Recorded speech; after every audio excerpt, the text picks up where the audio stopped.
आपके घर में तो गैर बिरादरी की बहू भी नहीं लाते, पर आप लाए ना अम्मा। और लाई कभी ये जानने की कोशिश की कि इस गौरी के घर में कहीं कुछ उटपटांग चीजें तो नहीं खाई जाती थी? अगर खाई जाती होंगी अम्मा तो आपका धर्म तो भ्रष्ट समझो। कोई बताए या ना बताए, पर सच्चाई क्या है इसका पता जरूर लगाइए भाभी। वो कहा ना कि अगर सच्चाई बिरादरी वालों को पता चल गई ना तो हमारे समाज में नाक कट जाएगी। अब जिज्जी की बात सही हो या वहम, लेकिन ये बात इस घर से बाहर नहीं जानी चाहिए, वरना सब कुछ बर्बाद हो जाएगा।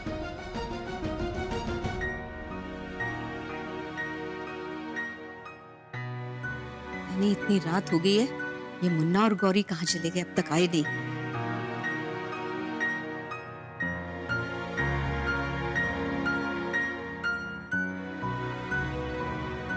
जाने कहाँ ले गई है ये मुन्ना को?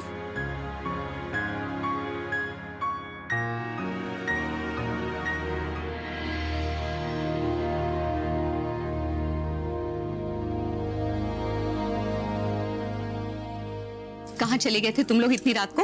हाँ मुन्ना, तुम्हें पता नहीं है हम कितना परेशान हो रहे थे, कितनी बार फोन लगा रहे थे तुम लोग को।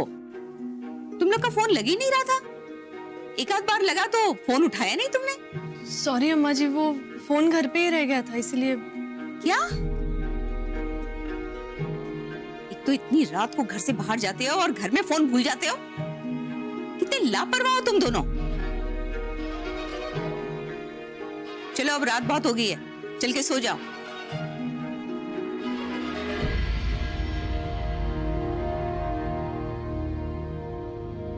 अम्मा जी,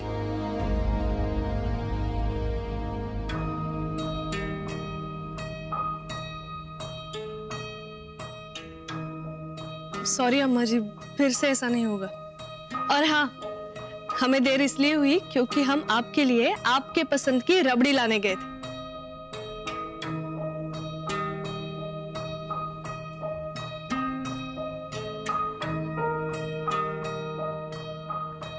लीजिए अम्मा जी,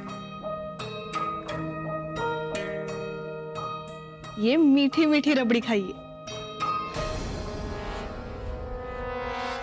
नहीं गौरी, हमारा मन नहीं है, तुम खाओ। अम्मा खा लीजिए ना, गौरी जी बड़े प्यार से लेके आई हैं आपके लिए। कह रही थी कि अगर अम्मा नहीं खाएंगी ना तो गौरी जी भी नहीं खाएंगी। सच में अम्मा,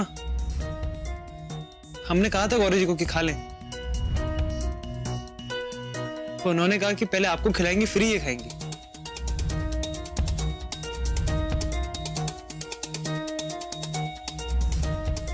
अम्मा जी प्लीज खाइए ना। नहीं गौरी, हमने कहा ना हमारा मन नहीं है, तुम खाओ ना, खाओ। नहीं अम्मा जी, आप जब तक मुझे माफ करके ये रबड़ी नहीं खाती मैं भी नहीं खाऊंगी। अम्मा खा लो, वरना आपका पोता भूखा रह जाएगा। गौरी जी ने शाम से कुछ खाया नहीं। क्या? और ये कैसी जिद है? इतनी देर कोई भूखा रहता है ऐसी हालत में? हाँ, अपनी जिद छोड़ो और तुम खाओ, चलो खाओ। नहीं अम्मा जी, पहले आप खाइए। देखो गौरी, तुम्हारी मनमानी हम नहीं सहेंगे, खाओ तुम। हम कह रहे हैं ना, ये तुम खाओ। मुन्ना देख क्या रहे हो? समझाओ ना इसे। वैसे सच कहें तो तुम ही ने इसे बिगाड़ा है, तुम ही ने इसे सर चढ़ाया है। अब संभालो इसे। हम चले सोने। अम्मा जी सच कहिए, आप गुस्सा किस पर हो? मैंने ऐसा क्या कर दिया कि आप इतनी नाराज हो? आप क्यों नहीं खा रही हैं? मेरे अतीत की सच्चाई ने आपको मुझसे इतना दूर कर दिया है कि आपको मेरे हाथ का खाना तक मंजूर नहीं। हमारी मर्जी।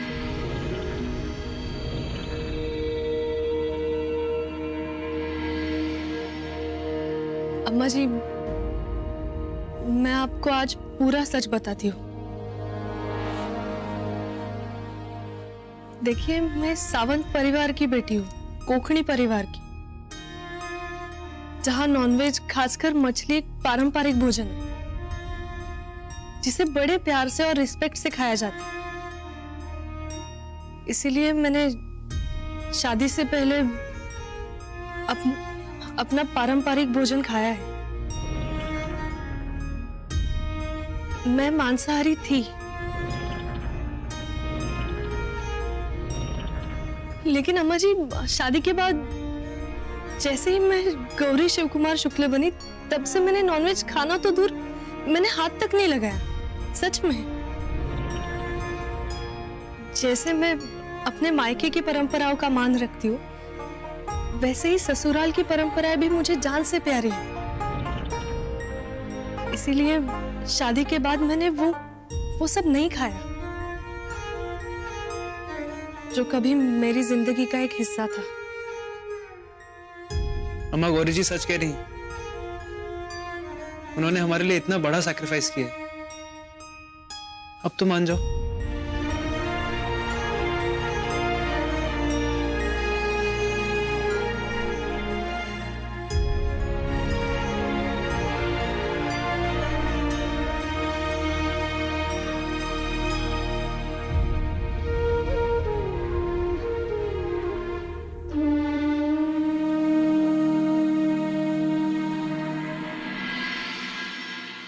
तुमको मनाऊं गणराज, सभा में मेरी लाज रखना। क्या बात है माता जी, आप बड़ी खुश नजर आ रही हैं। हाँ जौनपुर वाली, आज ना हम बहुत खुश हैं। और जानती हो, हमारी खुशी की वजह तुम हो। अरे तुमने खबर ही ऐसी सुनाई हमें कि हम तो खुशी के मारे फूले नहीं समा रहे हैं। सच जौनपुर वाली, तुमने ना हमारी जान बचा दी। अरे वरना रात को तो हम ऐसे घबरा गए थे, ऐसा लग रहा था हमें कि जैसे हम सुबह देख ही नहीं पाएंगे या रात में ही स्वर्ग सिधार जाएंगे।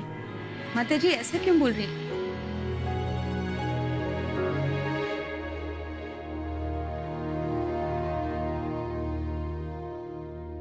माता जी, आपकी परेशानी को देख के कल रात ही हम गौरी के पास गए,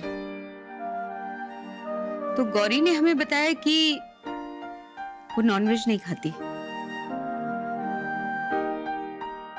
क्या बताएं माता जी, ये सुन के हमारे कलेजे को ठंडक मिल गई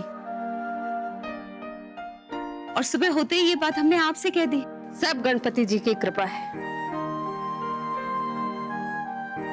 आज वो आ रहे हैं तो अपने साथ खुशियां भी ला रहे हैं।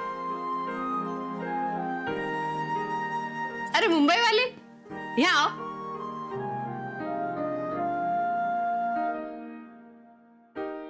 दादी जी, अरे बस, खुश रहो, सदा सुहागन रहो। थोड़ी देर पहले हमने देखा तुम्हारा चेहरा बड़ा मुरझाया हुआ था, हमें अच्छा नहीं लगा, तो हमने ये तय किया कि तुम पर जो भी बंदिशें हमने लगाई है ना, वो हम सब हटाते हैं। हाँ, अब तुम घर के और बाहर दोनों मंदिरों में जा सकती हो, पूजा कर सकती हो और रसोई में भी काम कर सकती हो। ठीक है ना? खुश हो? अच्छा, अब तुम दोनों सास बहू जाकर बाहर के मंदिर की पूजा कर लो, हम अंदर की पूजा निपटा के आते हैं। जय भोलेनाथ प्रभु।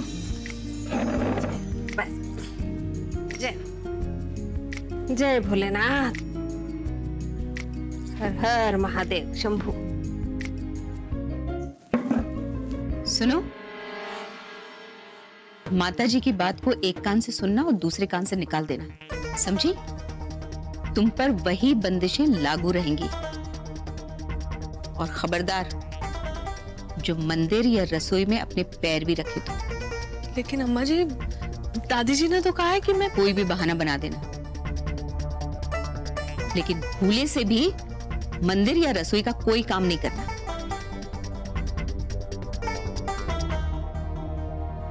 लेकिन अम्मा जी, अगर ऐसी ही बात है तो आपने दादी जी को पूरा सच बता देना चाहिए था। वक्त और मौके की नजाकत को देख के जितना सच हमें बताना था माताजी को उतना हम बता चुके हैं। और वैसे भी इस उम्र में हम उन्हें पाप के बोझ तले दबे हुए नहीं देखना चाहते, इसलिए जहर का घूंट हमने अकेले पी लिया। लेकिन अम्मा जी मैं... बस गौरी, हम इस परिवार की बड़ी बहू हैं, तो इस परिवार के बुजुर्गों की और परिवार के मान सम्मान की परवाह हम नहीं करेंगे तो कौन करेगा? नहीं, वो क्या है, मुन्ना तो तुम्हारे प्यार में अंधा होकर ये गलती कर बैठा, लेकिन अब हमने इस गलती पे पर्दा नहीं डाला तो इसके अंदर का कड़वा सच कि तुम एक मांसाहारी परिवार से हो बाहर आ जाएगा और हम पूरे बनारस में किसी को मुंह दिखाने लायक नहीं रहेंगे। यहाँ तक कि कोई हमारे साथ कारोबार भी नहीं करेगा, सब खत्म हो जाएगा, तबाह हो जाएगा। इसलिए जहां तक हो सके इस बात को छुपाने में ही शुक्ल खानदान की भलाई है। अम्मा जी लेकिन मैं नहीं जानती थी इतनी छोटी सी बात। छोटी सी बात? ये बहुत बड़ी तबाही है हमारे लिए। वैसे हमें अंदेशा तो था कि तुम हमारे परिवार के लिए सही नहीं हो, लेकिन अब हमें लगने लगा है कि तुम वो जहर हो जिसकी महक से हमारा परिवार खत्म हो सकता है।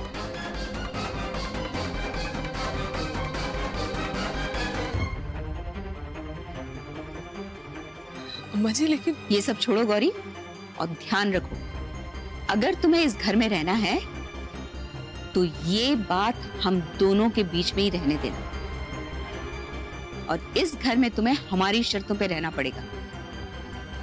खासकर माताजी के सामने ये सच्चाई कभी मत आने देना, वरना बहुत बड़ा बवाल हो जाएगा। लेकिन अम्मा जी इसके बावजूद दादी जी को पता चल गया तो? शुभ शुभ बोलो गौरी, वरना हमें ये बनारस की ठाठ छोड़ के मुंबई जैसे चालनुमा घर में रहना पड़ेगा,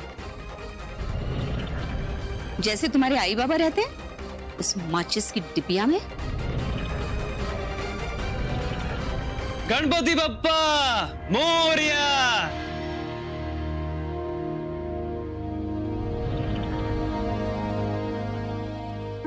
देखिए हमारे घर में मेहमान आए हैं।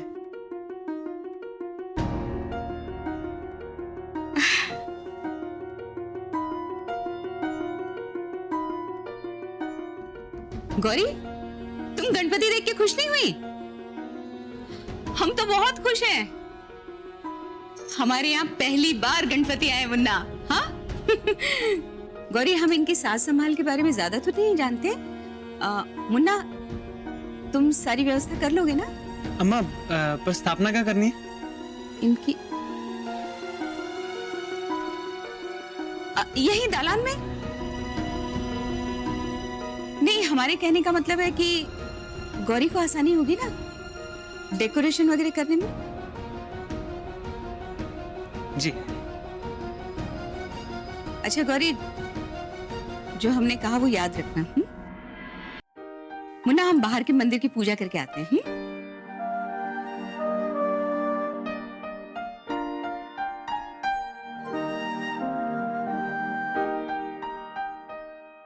क्या हुआ गौरी जी, आप हमारे सरप्राइज से खुश नहीं हैं? नहीं खुश है ना मी, पण अरे हे ऐसा अचानक नहीं गौरी जी, हमने पिछले साल आपके यहाँ गणपति पे मन्नत मांगी थी कि जर गौरी जी माझी नवरी झाली तर मी बनारसला गणपती आणे।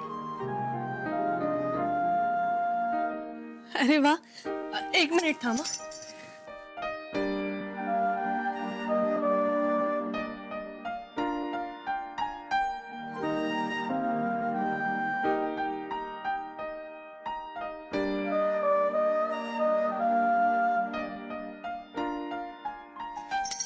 चल आपण बाप्पाला आत घेऊन जाऊयात, बरीच तयारी करायची। नहीं, आई से पूछ के सारी तैयारी कर ली है हमने। मराठी गुरुजी को भी बुला लिया है पूजा स्थापना के लिए। म्हणजे आईला माहितीये की तू गणपती घेऊन येणार आहेस? हाँ पता है, और आई इस बात से बहुत खुश हैं कि गणपति आने से हमारे बेबी पे कितने अच्छे संस्कार पड़ेंगे। चलिए।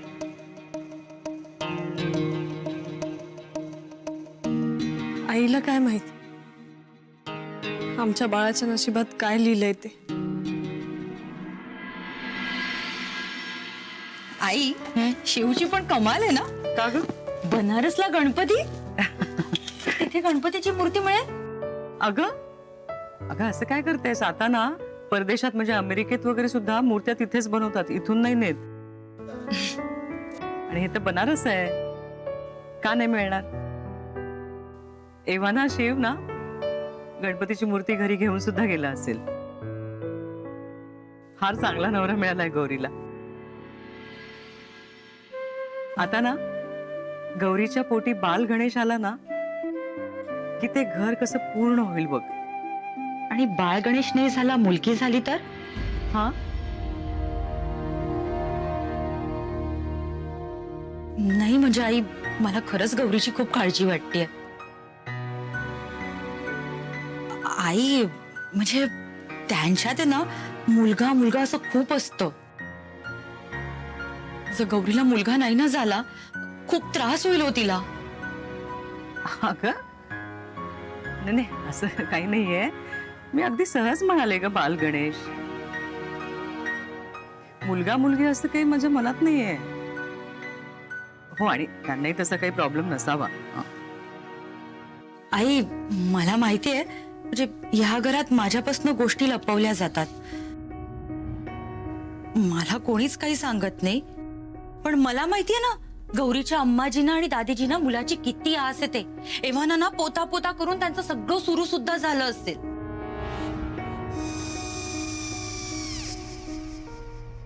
काय नाही, त्यांना ना इस्टेटीसाठी वारस हवा असतो.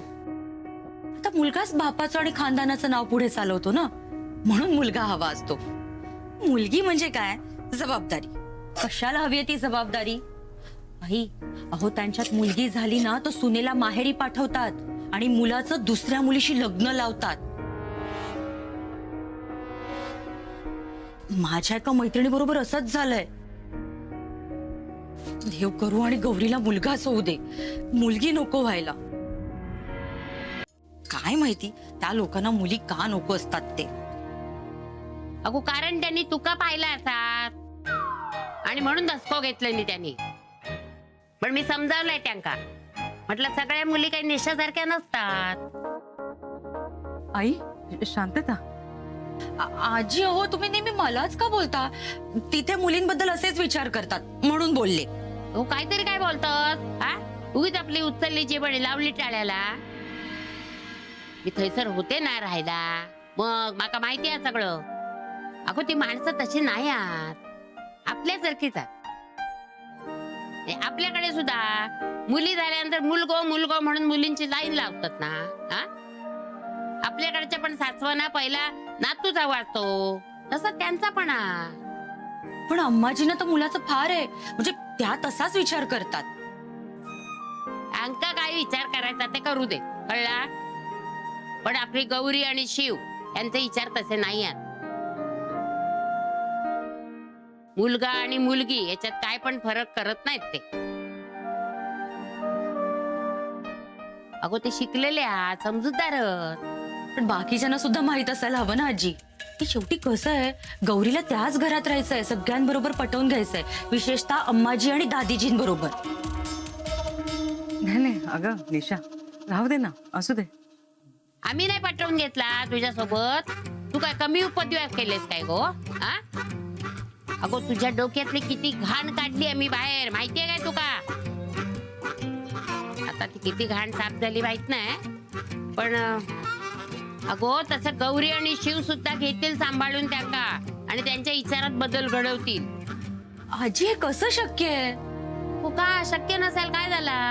हा हे बघ, शिवची बहीण आणि मेवणा हा दोघ जण तिकडे बनारसला मुंबई कट्टा उघडतील, हे काय माहिती होतं काय?